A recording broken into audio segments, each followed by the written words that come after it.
바랍니다. 오늘 예배에 참석하신 여러분 한 분 한 분을 주님의 이름으로 사랑하고 축복합니다. 앞뒤 좌우에 계신 분들과 인사하겠습니다. 주의 이름으로 사랑합니다. 주의 이름으로 축복합니다. 주의 이름으로 환영합니다. 감사합니다. 예.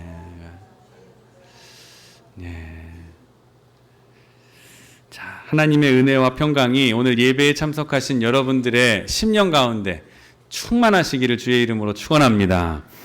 오늘 창세기 4장 1절에서 12절까지의 본문을 가지고 따라하겠습니다. 가인의 고민. 가인의 고민이라는 제목으로 하나님의 말씀 증거하도록 하겠습니다.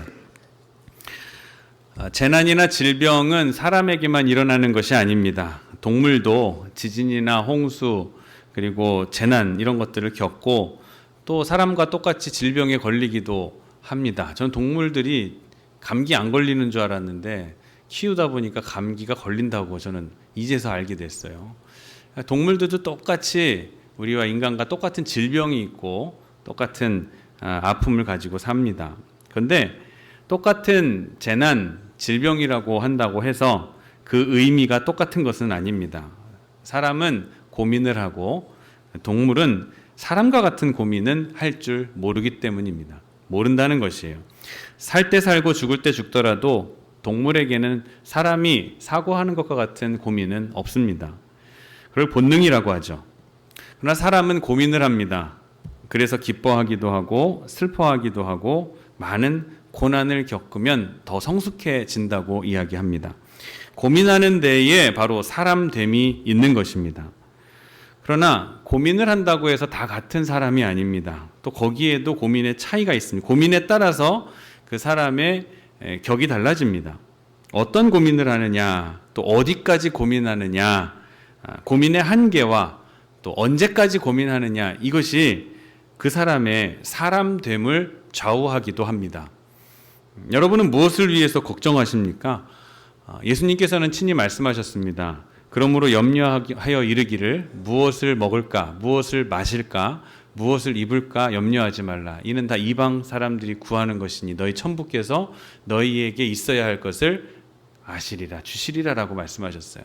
그러니까 우리가 고민을 할 거는 이런 먹고 마시는 문제로 고민하는 것이 바람직하지 못하다. 적어도 하나님을 믿는 사람이라면 하나님의 나라와 그의 의를 위해서 고민하는 것이 바람직한 것이고 거기서부터 그런 것을 고민하는 거기에서부터 그리스도인이고 그리스도인이 시작된다. 하나님을 믿는 사람이라고 주님은 우리에게 말씀해 주셨습니다. 그런 거로 무엇을 위하여 고민하느냐 이것이 문제이고 우리의 한계를 보여주는 것입니다. 도대체 얼마나 걱정을 해야 합니까? 걱정이 지나쳐서 병이 되고 그것 때문에 잠을 못 이루는 사람들이 많이 있습니다. 잠을 못 이룰 정도로 고민을 한다는 것은 굉장한 불행한 일입니다. 시편 127편 2절 말씀에 보면은 주께서 그 사랑하는 자에게 잠을 주시는도다라고 하셨습니다. 경험해 보지 못한 사람은 이 말씀이 얼마나 은혜가 되는 말씀인지를 모른다고 합니다. 저 같은 사람은 머리만 닿으면은 잠을 자기 때문에 잠에 들기 때문에 이 말씀이 은혜가 있는지는 잘 모르겠지만 근데 간접으로 경험은 할 수 있는 것 같아요. 잠을 못 잔다고 새벽마다 운행을 하다 보면 새벽에 참석하시는 우리 할머니 권사님들이 간밤에 제가 인사드리는 게 그거예요. 잠 잘 주무셨느냐 이거예요. 왜냐하면 잠을 못 주무신다는 거예요. 밤 새벽 1시, 2시에 깨면 잠이 안 드신다는 거죠. 저로서는 이해할 수가 없지만 밤에 잠을 못 주무신다는 거예요. 그렇게 깨신다는 거예요. 미국에선 하루 평균 수면제가 600만 개가 팔린다고 합니다. 한 달이 아니라 한 주가 아니라 하루에 600만 개씩 팔린다고 합니다. 우리나라도 최근 통계는 아니지만 2016년 통계를 보니까 잠을 못 이루어서 수면 장애로 인해서 병원을 찾는 사람들이 45만 5천 명이나 된다고 해요. 45만 명의 사람들이 밤에 잠을 못 이뤄서 병원에 치료를 받아야 될 상황에 이르게 된다. 이르렀다는 거예요. 수면제 판매량이 2배가 증가했대요. 잠을 못 이루는 거예요. 왜? 고민도 많고 걱정도 많고 또 질병으로 잠이 아픔으로 못 올 수도 있죠. 그래서 그 사랑하는 자에게 잠을 주시는도다라는 말씀이 은혜가 되는 분들이 분명히 계시더라고요. 잠 못 자는 것처럼 괴로운 일이 또 없습니다. 다르게 말하면 잠을 못 이루면서까지 고민하는 사람은, 참 이런 말씀 드리기 뭐하지만 바보스러운 사람입니다. 잠까지 손해를 보면서 고민하는 사람은 고민의 한계를 모르는 사람이고 또 참 미련한 사람입니다. 언제까지 고민을 해야 될까요? 또 이 고민의 한계는 이렇다고 하고, 고민을 언제까지 해야 될까? 시간의 한계가 굉장히 중요합니다. 가끔 고민을 안고 찾아오시는 분들의 이야기를 들어보면은 그 고민이 어제 오늘만의 일이 아님을 알게 되는 경우가 많습니다. 마치 어제 일처럼 이야기를 하시는데 알고 보니까 몇 년 전 또는 10년도 지난 일에 대해서 고민인 것처럼 이야기하시면서 말씀을 하셔요. 그러면 이렇게 처방을 합니다. 몇 월 며칠 내일까지만 고민하기로 하고 그 다음은 잊어버리십시오. 그렇게 해도 그 시간을 정해도 잊지를 못해요. 시간을 정하지 못하겠다는 것입니다. 여러분 혹시 이렇게 할까 저렇게 할까 하는 고민된 일들이 있으십니까? 시간을 정해놓고 고민해 보십시오. 이때까지만 고민하겠다. 이때까지 고민했는데도 안 된다. 그럼 제비를 뽑으십시오. 기도하시고 제비라도 뽑아서 빨리 결정하고 잊어버리시기를 바랍니다. 시간을 정해놓고 고민을 하세요. 언제까지 고민하실 겁니까? 언제까지 고민하면서 시간을 낭비하실 생각입니까? 오늘 본문을 보면 에덴 동쪽에서 정말 큰 사건이 일어납니다. 살인사건이 벌어집니다. 이 문제를 우리가 놓고 바라봤을 때 에덴 동산에서 쫓겨난 후로 가장 먼저 일어난 사건이 바로 살인사건이었습니다. 형이 동생을 죽인 사건이에요. 가인이 아벨을 돌로 쳐 죽인 사건이에요. 요즘 들어보면 매스컴에서 요즘 사회가 살벌하다, 끔찍하다, 범죄가 나날이 고도화되고 지능화되고 있다라고 얘기하지만 사실 인간의 본성, 하나님을 떠난 인간의 본성 그대로 살 때에는 그것 자체가 잔인하고 그것 자체가 죄라는 것을 우리가 알아볼 수가 있습니다. 인류 최초의 죄가 살인죄였어요. 사기를 친 거, 작은 몇 푼 꿔고 안 받은 거, 못 받은 거 이런 것이 아니라 시작부터가 살인이었습니다. 이제 와서 새삼스럽게 요즘 세상 참 무섭다고 이야기하실 필요가 없어요. 그건 참 시대를 볼 줄 모르는 사람들의 말입니다. 요즘 들어서 그런 얘기는 없어요. 조선시대에도 요즘 애들은 버릇이 없다는 얘기들이 담겨져 있어요. 어느 시대에나 시대를 막론하고 요즘 와서 새삼스럽게 일어나는 일들은 별로 없습니다. 그것은 이전부터 하나님을 떠난 본성으로 악한 자들이 벌인 일들, 그것들이 지금까지 이어지고 있는 거예요. 인간이 지은 에덴 동산의 동쪽, 인간이 내려와서 에덴 동산에서 추방당해서 쫓겨나서 에덴 동편에다가 자신들의 마을을 세우고 그리고 거기에서 살아갑니다. 그런데 거기에서부터 인간의 불행이 시작이 된 거예요. 이것이 인간의 불행의 축소판이고 대표적인 사건이 바로 가인이 아벨을 죽인 사건이에요. 오늘 가인에게 초점을 맞추고 가인 컴플렉스에 대해서 생각해 보려고 합니다. 가인의 고민, 걱정, 이것은 점점 에스컬레이팅 됩니다. 점점 더 커져갑니다. 확대되어져 갑니다. 점점 부피가 커져갑니다. 저도 모르게 생각했던 조그만 고민이 시작했는데 이 고민이 어느 사이에 점점 커지고 급기야는 이것이 살인사건으로까지 폭발하게 되어버리고 말았습니다. 마음속에서 시작된 작은 고민의 결과가 이렇게 큰 사건으로 귀결되어 나타나게 되었다는 것입니다. 고민의 결과는 두 가지로 생각해 볼 수가 있습니다. 마치 병의 결과와도 같은데 키에르케고르라는 철학자는 첫째는 죽음에 이르는 병이 있고 둘째는 생명에 이르는 병이 있다, 그렇게 얘기했습니다. 병에 걸렸다고 해서 모두가 다 죽는 병은 아닙니다. 물론 사람을 죽음으로 몰아넣는 병이 있기는 하지만 실제로 유익한 병들도 존재합니다. 여러분, 예방주사가 어떤 것이죠? 건강한 사람의 몸에 병균을 내가 견딜 수 있을 만큼의 면역을 가질 수 있도록 조금 주입을 하는 거잖아요. 그래서 조금 그 병을 살짝 겪게 한 다음에 이것으로 적당량의 병균으로 우리의 몸을 건강하게 항체를 만들게 하는 것이 예방주사입니다. 흔한 얘기는 아니지만 예전에는 운동선수 중에서 일부러 뼈를 강하게 만들게 하기 위해서 그 부위의 뼈를 일부러 부러뜨리기도 하는, 그래서 다시 붙은 뼈가 더 튼튼하게 된다라는 그런 속설로 그렇게 하는 경우도 있었습니다. 여러분, 병든다고 해서 다 나쁜 것이 아닙니다. 병의 결과가 다 나쁜 것이 아니에요. 병으로 인해서 몸이 더 건강해지고 또 심지어는 정신도 맑아지는 경우가 있습니다.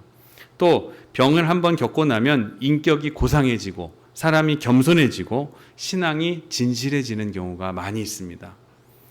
육체가 병들면서 오히려 영성은 더 깊이 또 살아나는 경우가 많이 있습니다.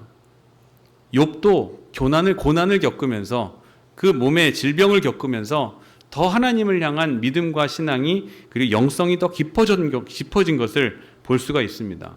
사도 바울도 육신의 질병, 그 가시, 사탄이 내게 심고 간 가시라고 표현할 정도의 아픔을 가지고 있었지만 그걸 통해서 내가 더 겸손하게 된다, 내가 교만하지 않게 하시려고 내게 이 가시를 심어주신 것이라고 그 질병의 의미를 깨닫게 됐다는 거죠. 영성이 더 깊어집니다. 아프면 오히려 축복이에요. 그 가운데에서 더 영성이 깊어집니다. 신앙이 깊어져요. 내가 왜 이렇게 걸렸을까? 하필이면 왜 이게 아니라, 여러분 다치시거나 아프실 때 더 말씀을 피시기를 바랍니다. 왜냐하면 더 시간이 있잖아요. 내가 바쁠 때는 성경도 못 보고 기도도 못 했는데 이것이 아픔으로 인해서 딱 병원에 있다 보면 내가 중요하게 생각했던 일들이 하나도 내가 할 수 없는 지경에 이르게 됩니다. 그렇게 중요하고 이거 안 하면 내가 죽을 것 같았던, 반드시 오늘까지 이번 주까지 처리해야 될 일들도 여러분 병원에 한번 입원해 보세요. 아무것도 아닌 거 되는 거예요. 그런 아무것도 아닌 것을 가지고 우리는 처리하려고 그렇게 걱정을 하고 그렇게 몸부림치면서 사는 것이 인생이었다는 거죠. 그걸 깨닫게 하는 것이 바로 질병의 기간입니다. 투병의 기간이에요. 다치고 아프고 사업에 실패하고 망하고 사랑이 깨지고 이럴 때는 오히려 더 주님과 가까이 하시기를 바랍니다. 하나님과 가까이 하시다 보면 여러분의 영성의 깊은 가운데 상황을 통해서 내게 말씀하고자 하시는 하나님의 뜻이 깨달아지게 됩니다. 병든다고 해서 나쁜 것이 아닙니다. 여러분을 더 고상하게 하고 더 수준 높은 신앙인으로 만들어 주는 것이에요. 그래서 병을 무조건 멀리할 까닭이 없습니다. 생명에 이르는 병이 반드시 있어요. 영생에 이르는 병이 있어요. 고민도 그렇습니다. 사망에 이르는 고민이 있고 생명에 이르는 고민이 있습니다. 사망에 이르는 고민은 고민하다가 끝내 자기도 죽고 옆에 있는 지체들도 죽이는 거예요. 가족들도 죽이고 나도 죽는, 이것이 모두를 죽이는 사망에 이르는 고민이에요. 이와 반대로 생명에 이르는 고민들이 있습니다. 구원을 위한 고민이 있어요. 영생을 위한 고민이 있어요. 고린도후서 7장 10절 말씀 보면은 하나님의 뜻대로 하는 근심이 우리에게 있다라고 말씀하십니다. 하나님의 뜻대로 하게 하는 하나님의 근심. 그 근심은 하나님의 나라와 그 의를 위해서 우리가 품고 있는 고민입니다. 뭐라고 되어 있냐면 하나님의 뜻대로 하는 근심은 후회할 것이 없는 구원에 이르게 하는 회개를 이루는 것이요 라고 했어요. 후회할 것이 없는 구원으로 이르게 하는 회개, 그것을 하게 하는 근심이라는 거예요. 그걸 떠올리게 하는 근심이라는 거예요. 그러니까 회개를 떠올리게 하는 근심은, 고민은 그건 좋은 고민입니다.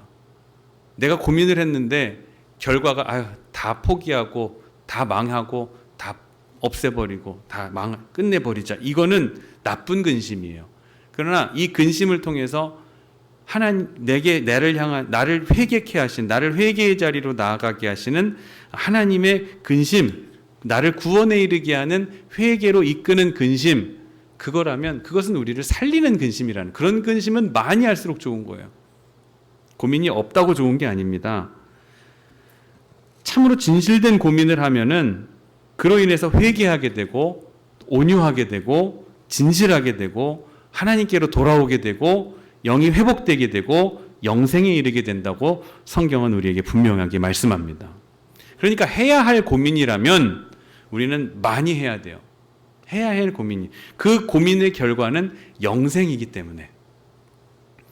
가인은 참으로 고민해야 할 문제에 대해서는 고민하지 않고 오히려 고민하지 않아도 될 만한 일들을 열심히 고민을 했습니다. 너무 고민을 했어요.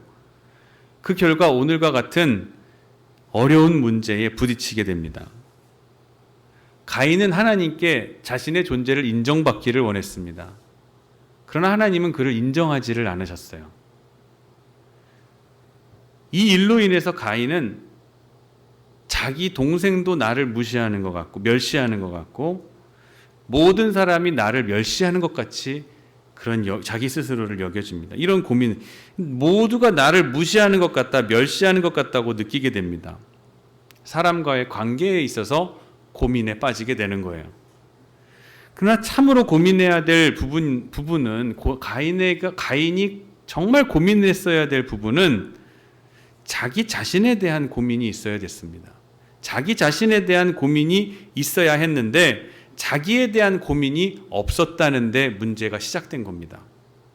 고민을 두 가지로 말씀드릴 수 있어요. 말할 수 있어요. 하나는 평등해지고 같아지려고 하는 평등해로의 고민.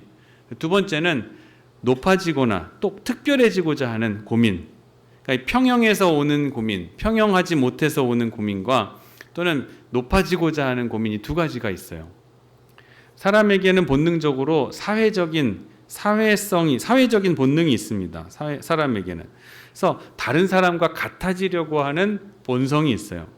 남이 가진 것은 나도 가져야 되고, 남이 아는 것은 나도 알아야 되고, 다른 사람이 할 수 있는 일은 나도 할 수 있어야 된다고 여깁니다. 그래서 거기에 끼지 못하면 무척 소외감을 느낍니다. 내가 저 수준에 미치지 못한다. 이 공동체에 내가 이 정도의 수준에 미치지 못한다. 남들과 같아지지 못한다. 여기에서의 소외감이 느껴지는 거예요. 남과 같아지려고 애쓰는 데에 우리의 고민이 있습니다. 같아지지 못할 때에 오는 소외감. 그러면 같아지면 끝나는가? 아닙니다. 같아지고 나면 거기에서 또 특별해지고자 합니다. 거기에서 남들보다는 조금 더 가지고자 원하는 거예요. 나는 특별하다. 나는 별다르다. 나는 특별한 대우를 받아야 된다. 내가 노력했다. 노력에 대한 보상이 있어야 된다. 이런 마음이 있는 거예요. 같아지려고 하는 것과 또 특별해지려고 하는 것, 이 두 가지 사이에서 늘 우리는 고민하고 있는 거예요. 인간은 고민하는 거예요. 별스럽고 싶어서, 특별하지 못해서. 여러분은 어느 쪽 고민을 가지고 계십니까? 평등해지고자 하는, 남들과 비슷한. 근데 그 남들이 누구예요? 기준이 누구냐는 말이에요. 남들이라는 것이. 남들은 다 시험 공부하는데 왜 내 자식은 시험 공부를 안 하냐는 거예요. 남들 하는 만큼만 해라라고 저도 얘기했어요. 시험 때니까 남들 하는 만큼만 해라. 근데 곰곰이 말씀 준비하면서 생각해 보니까 남들이라는 기준이 뭐냐. 그러고 나서는 남들과 같아지면 좀 특출나기를 원하겠죠. 뛰어나기를 원하겠죠. 히브리 사람들의 격언에 이런 말이 있습니다. 가장 강한 사람은 자기와의 싸움에서 이기는 사람. 가장 지혜로운 사람은 자기의 분수를 아는 사람. 가장 행복한 사람은 자기가 가진 것을 가장 귀하다고 여길 줄 아는 사람이다 라고 그랬어요. 자기가 가진 것을 가장 귀하다고 여길 줄 아는 사람. 내 남편이 제일이고 내 아내가 제일인 줄 믿으시길 바랍니다. 왜 아멘이 없으세요? 내 남편이 최고이고 내 아내가 최고이며 내 자녀가 제일이라고 믿으시면 아멘 하시기 바랍니다. 아멘이에요. 왜 자녀들을 앞에 놓고, 왜 남편을 앞에 놓고, 왜 아내를 앞에 놓고, 왜 당신은 남만 못하냐, 왜 저 집 사람만 못하냐, 이 비교의식이 우리에게 문제가 되는 거예요. 여러분, 특별한 것을 기대하지 마십시오.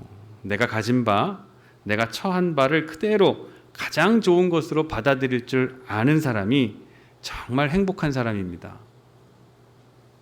이제 가인의 고민을 한번 생각해 봅니다. 가인은 자기가 아벨과 같지 못한 것을 불평을 합니다. 아벨과 같지 못한 것에 대해서 불평을 합니다. 아벨만 하지 못한 것에 대한 불평을 해요. 사실 알고 보면은 갖지 못한 것에 대한 고민이 아니라 같은 대우를 받고 있지 못하는 것에 대한 고민을, 불만에 대한 얘기를 하고 있는 거예요. 근데 그럴 수밖에 없지 않아요? 아벨은 히브리서에 믿음으로 제사를 드렸다고 그랬잖아요. 믿음으로 아벨은 제사를 드렸는데 가인은 그렇지 못했습니다. 형식으로 드렸어요. 두 사람의 드리는 제사가 질적으로 완전히 달랐습니다. 그러기에 하나님께서도 이 아벨의 제사는 연락하셨지만 가인의 제사는 받아들여질 수가 없었습니다. 당연한 일이었고 그것이 공평한 것이에요. 하나님은 항상 공평하십니다. 근데 가인은 지금 내가 하나님으로부터 저 아벨과 같은 대우를 받지 못했다고 불평하고 있으니까 얼마나 뻔뻔스러운 모습을 보이고 있는 겁니까? 드리는 자의 태도가 달랐으니 그에 대한 하나님의 대우도 다른 것이 당연한 건데, 내가 동등한 취급을 기대하고 있다는 것 자체가 가인의 죄 아니겠어요? 그럼에도 불구하고 가인은 동등한 대우를 요구합니다. 이 가인은 자신의 마음에 있는 이 죄를 다스려야만 했습니다. 하나님께서는 그것을 지적하셨어요. 내가 너를 동등하게 대해주지 않은 것 때문에 내가 그런 것이 아니다. 네 마음속에 있는 죄 때문이다. 7절 말씀을 우리가 함께 보겠습니다. 7절 함께 읽겠습니다. 네가 선을 행하면 어찌 낯을 들지 못하겠느냐? 성을 행하지 아니하면 죄가 문에 엎드려 있느니라.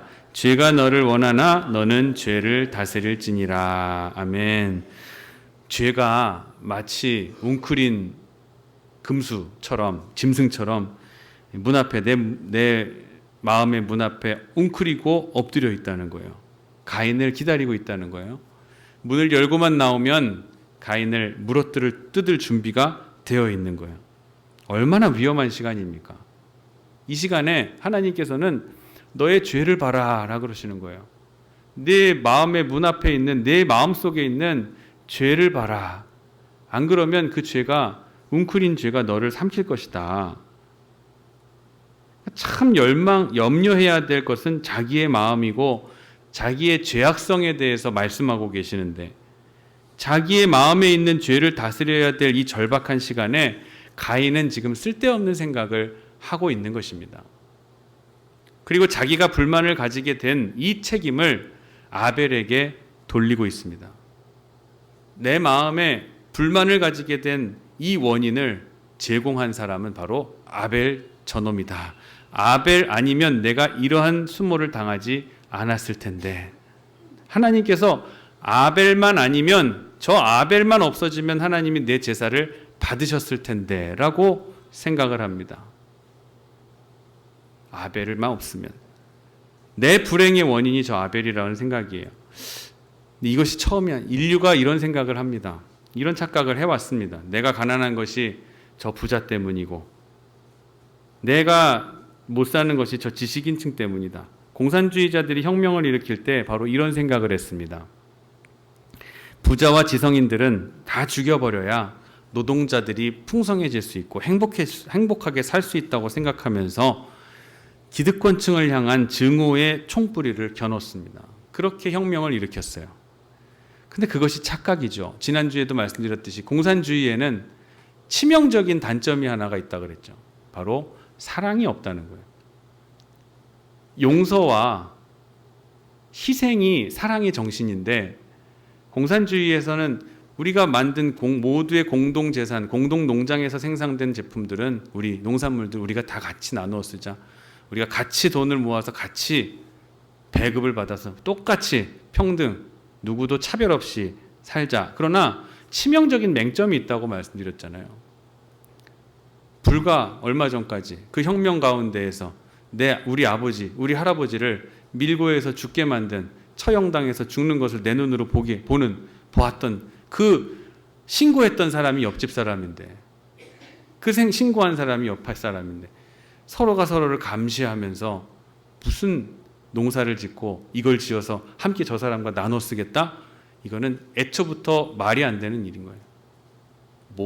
사랑이 빠져 있는 공산주의는 결코 성공할 수가 없었습니다.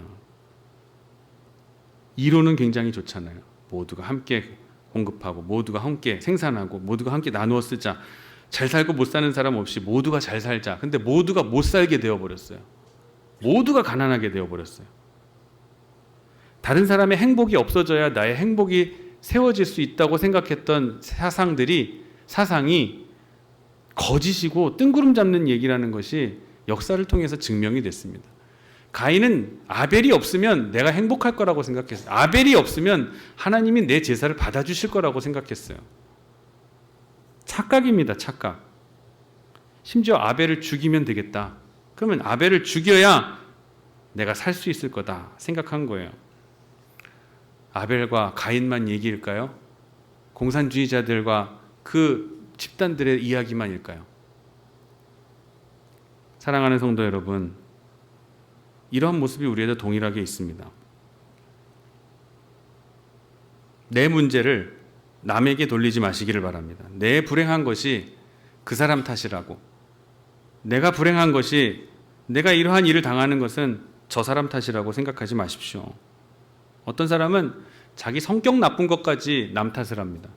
내가 이렇게 성격이 더러워진 거, 나빠진 것은 다 당신이 나를 긁어서 그런 거라고. 아니요. 원래부터 당신 성격은 원래 나쁜 거예요. 너 때문에 내 성격이 이렇게 변했다고 원망하지만 사실이 아닙니다. 가만히 생각해 보세요. 불평하는 사람은 어딜 갖다 놔도 불평만 합니다. 좋은 환경에서도 불평하고 힘든 환경엔 더 불평합니다. 남 때문에 불평이 되고 환경 때문에 불평이고, 못 가졌을 때는 못 가졌다고 불평하고, 가지면 주어지면 더 못 가져서 불평을 합니다. 평등하지 못했을 때는 평등하지 못해서 불평이고, 평등하고 나면 내가 특별하지 못함에 대해서 불평과 불만을 가집니다. 특별 대우 안 해줬다는 거예요. 특별하지 못해서, 이들 중에서 내가 특출나지 못하기 때문에 불만인 거예요. 모두가 그랬습니다. 누가 다른 사람 없어요. 모두가 그래요. 그러니까 자기의 존재의 문제이고 자기 자신의 문제입니다. 반면에 감사하는 사람은 어디 가나 감사합니다. 어디 가나, 어느 직장에 들어가도 행복합니다. 폭력을 통해서 자기의 문제를 해결하려고 했던 가인은 어리석었습니다. 경쟁이 없어야 평화가 있을 것이라고 생각하는 것도 착각이에요. 누구 때문에 내가 불행한 거 아닙니다. 불행의 원인은 내 자신에게 있는 거예요. 가인의 경우는 지금 특별히 형제의 문제도 아니었습니다. 형제의 문제도 아니에요. 죄가 지금 가인의 문 앞에, 마음의 문 앞에 엎드려 있는 지금 가인에게 있어서의 문제 해결의 열쇠는 회개만이 유일한 방법이었어요. 하나님께서는 그것을 아시고 가인에게 직접 얘기하신 거예요. 죄가 내 문 앞에 엎드려져 있는데 그 죄를 해결해야만 너는 이 고민에서 헤어나올 수 있을 것이다. 하나님과의 관계 개선에 바로 문제 해결의 열쇠가 있다라는 거예요. 회개라는 것은 멀어졌던 하나님과 다시 가까워지는 것입니다. 회개는 하나님을 잊고 지냈던 것을, 잊고 지낸 하나님을 다시금 기억하는 게 회개예요. 하나님과의 관계를 개선해야 돼요. 자기 자신의 문제는 하나님의 관계 회복에서 해결될 수 있다는 것을 꼭 믿으시기를 바랍니다. 경제 문제, 우리 집에 경제가 지금 어렵고 가정의 형편이 좀 어렵다고 해요. 나가서 한 푼이라도 더 벌고 한 푼이라도 더 일을 해야 되지 않느냐. 여러분, 그거보다도 그 문제를 가지고 하나님과의 관계를 회복하기 위한 도구로 먼저 삼아 보십시오. 하나님과의 관계가 회복돼, 물질의 문제도 결국 근본적으로 들어가면 하나님과의 관계의 문제예요. 아무리 물질이 많아도 물질로 어려움 겪는 사람은 계속해서 겪습니다. 여러분, 여기서 뭐 1억만 있으면 내가 모든 문제가 해결될 것 같다? 10억만 있으면 모든 문제 해결될 것 같죠? 절대 그렇지 않습니다. 그거 주어져도 그 문제는 여전히 또 다른 문제로, 또 다른 물질적인 문제로 남아 여러분을 괴롭힙니다. 그러나 하나님과의 관계를 먼저 회복해 보십시오. 하나님과의 관계를 먼저 가까이 해보세요. 그럼 내가 1억이 필요한 거 1,000만 원 가지고도 문제가 해결될 수가 있어요. 아니, 돈으로 해결 안 돼. 돈이 없어도 해결될 수가 있어요. 참 이것을 적용하기가 힘듭니다. 그러나 한번 믿고 적용해 보세요. 하나님과의 관계를 회복해 보세요. 가인의 문제가 지금 제사 받고 안 받고의 문제가 아니에요. 자기 안에 있는 모든 문제의 원인은 저 동생이다. 내 제사를 받지 않은 하나님 때문이다. 죄가 내 문 앞에 엎드려져 있는 것을 발견하지 못하고 밖에서 모든 문제를 찾고 멀어져 있는 하나님과의 관계에서 관계 회복에 대한 의지가 없었던 가인이 결국 일으킨 것이 동생을 죽이는 살인 행위였다는 거예요. 여러분, 이 말씀은 우리에게 굉장히 깊은 의미를 우리에게 알게 해줍니다. 깨닫게 해줘요. 말씀이 좀 어려울 수도 있어요. 그러나 말씀을 잘 곱씹어 보시면서 그래, 결국 나 자신의 문제이구나. 고민해야 할 일에 고민하지 않으면 고민해야 할 필요 없는 일에 내가 고민하게 되겠구나.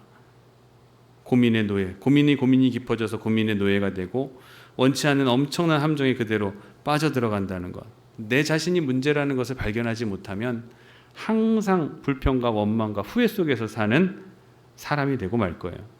가인은 하나님의 음성을 들어야만 했습니다. 에덴 동산에서 들려주시는 하나님이 내게 주시는 음성. 아담을 먼저 부르셨잖아요. 아담아, 내가 어디 있느냐. 그때 아담이 주여, 제가 죽을 죄를 졌습니다. 제가 불순종했습니다. 한마디만 했었더라면 얼마나 좋았겠습니까? 근데 엉뚱한 소리를 하죠. 하나님이 주셔서 나와 함께하게 하신 그 여자가 주어서 내가 그걸 받아 먹었습니다. 내가 져야 될 책임을 내 아내 하와에게 전가해요. 이 때문에 아담은 저주받은 자가 되었어요. 가인에게 또 물어보십니다. 네가 제사를 열심히 드렸는데, 가인과 아벨이 똑같이 예배를 드렸는데 하나님께서 아벨의 제사만 받으시고 가인의 제사를 안 받으신 거예요. 그랬더니 가인이 얼굴이 울그락불그락 변합니다. 내가 분하여야 함은 어찌 미뇨? 내가 안색이 변함은 어찌 미뇨? 그러면 그 말의 뜻을 정확하게 파악을 하고, 제가 잘못했습니다. 제 안에 죄가 있습니다. 시기와 질투와 원망의 죄가 제 안에 있습니다. 하나님과 멀어져 있는 죄가 내게 있었습니다. 두 번째 부르셨잖아요. 또 한 번 부르셨잖아요. 살인사건이 일어나고 난 다음에 가인을 부르시잖아요. 내 아우 아벨이 어디 있느냐. 9절 말씀에 제가 죽였습니다. 저를 벌하여 주소서. 제가 죽였습니다. 이랬으면 달라졌을 거예요. 그런데 뭐라 그래요? 내가 알지 못하나이다. 내가 내 아우를 지키는 자니까. 아마 턱을 들고선 하나님께 대들었을 거예요. 가인은 이 일로 인해서 참 고민의 사람이 돼버리고 말았어요. 두 번의 기회가 있었어요. 두 번이나 부르셨어요. 제사를 받지 않으신 하나님을 향해서 울그락불그락 안색이 변했을 때 내 안색이 변함이 어찌미뇨 물어보시고, 또 두 번째 아벨이 어디 있느냐, 내 동생이 어디 있느냐, 아우 아벨이 어디 있느냐, 제가 동생을 지키는 자입니까? 이 죄가 있는 우리는 항상 이 죄가 지적당할 때 발끈하게 되어 있어요. 불쑥불쑥 혈기가 올라와요. 왜냐하면 이게 드러날까 봐, 내 안에 있는 죄가 드러날까 봐 불쑥불쑥 혈기가 나오게 되어 있어요. 이 두 번의 부르심을 여러분 결코 외면하지 놓치지 마시기를 바랍니다. 이 두 번의 기회를 절대로 놓치지 마시기를 바랍니다. 하나님이 여러분 부르시는 종말의 부르심이 있을 때, 주여, 제가 잘못입니다. 문제는 제게 있었습니다. 항상 환경과 사람을 원망했었는데, 불평했었는데 원인은 제게 있었습니다. 전설에 따르면 가인은 그 가인의 후손 람에게 쏜 화살에 맞아 죽었다고 되어 있어요. 얼마나 비참한 죽음이에요. 자기 후손이 쏜 화살에 맞아 죽었다는 거. 람에게 사냥을 나갔는데 가인이 숲속에서 부스럭부스럭 거리다가 짐승인 줄 알고 람에게 쏴서 가인을 죽였다는 거예요. 내 안색이 변함이 어찌미뇨, 내 아우 아벨이 어디 있느냐. 이것은 가인에게만 물으시는 질문이 아니에요. 오늘 우리에게도 주시는 질문에 한 번만이라도 정말 진실한 대답을 여러분 해 보시기를 바랍니다. 우리에게도 질문이 들릴 때 진실하게 대답하시고 회개하고 순종하며 하나님을 가까이 해보시기를 바랍니다. 그러면 비로소 여러분의 모든 문제의 문이 열리게 될 거예요. 한번 해보십시오. 경험해 보세요. 다윗을 보세요. 엄청난 과오가 있었죠. 하나님의 음성을 듣는 순간 사무엘하 12장 13절 말씀에 내가 여호와께 범죄하였나이다. 하나님께 범죄하였다고 아무에게도 책임을 돌리지 않았습니다. 밧세바 때문입니다. 아닙니다. 저 환경 때문입니다. 불평하지 않았어요. 내가 죄를 지었나이다. 모태적부터 내가 죄 중에 내가 태중에 내가 죄 중에 잉태하였나이다. 나는 어려서부터 죄인입니다. 나는 죄인입니다. 이렇게 고백할 때 하나님께서는 그를 하나님 마음에 합한 자, 내가 가장 사랑하는 자, 이런 호칭을 다윗에게 허락해 주셨잖아요. 오늘도 나에게 주시는 하나님의 음성에 직선적으로 응답하시는 여러분 되기를 주의 이름으로 축원합니다. 이것이 모든 고민에 있어서의 바른 해결 방법인 줄을 알고 오늘 가인처럼 엉뚱한 대답으로 말미암아 인생의 고민을 계속 지고 가야만 하는 그러한 상태로 죄 중에 엎드려 있는 죄를 발견하지 못했던 어리석은 가인이 되지 말고 우리는 내게 주시는 음성에 직설적으로 대답하여서 회개하고 우리의 죄를 해결받고 하나님과 가까워지시는 그런 삶으로 살아가는 저와 여러분 되기를 주님의 이름으로 축원합니다. 기도하겠습니다. 선을 행치 아니하면 죄가 문에 엎드리느니라. 주님, 남과 같아지려는 고민, 남보다 특별해지려고 하는 고민에서 이제는 벗어날 수 있게 하여 주시옵소서. 나의 불행이 환경과 또 아벨 때문이라고 생각하며 불평했는데 이제는 문 앞에 납작 엎드려 나를 물려고 준비하는 죄가 있었다는 것을 미리 발견하게 하시고 내 마음속에 있는 죄를 하나님 앞에 회개함으로 통렬하게 반성하며 또 고백하여 해결함 받고 다스려 갈 수 있는 저희 지혜로운 하나님의 백성들 되게 하여 주시옵소서. 자신의 문제는 하나님과의 관계 속에서 해결된다는 오늘 말씀이 주시는 깨달음을 가슴에 새기고 꼭 살아갈 수 있도록 우리를 도와 주시옵소서. 감사드리며 거룩하신 예수님의 이름으로 축복하며 기도드립니다. 아멘. 찬송가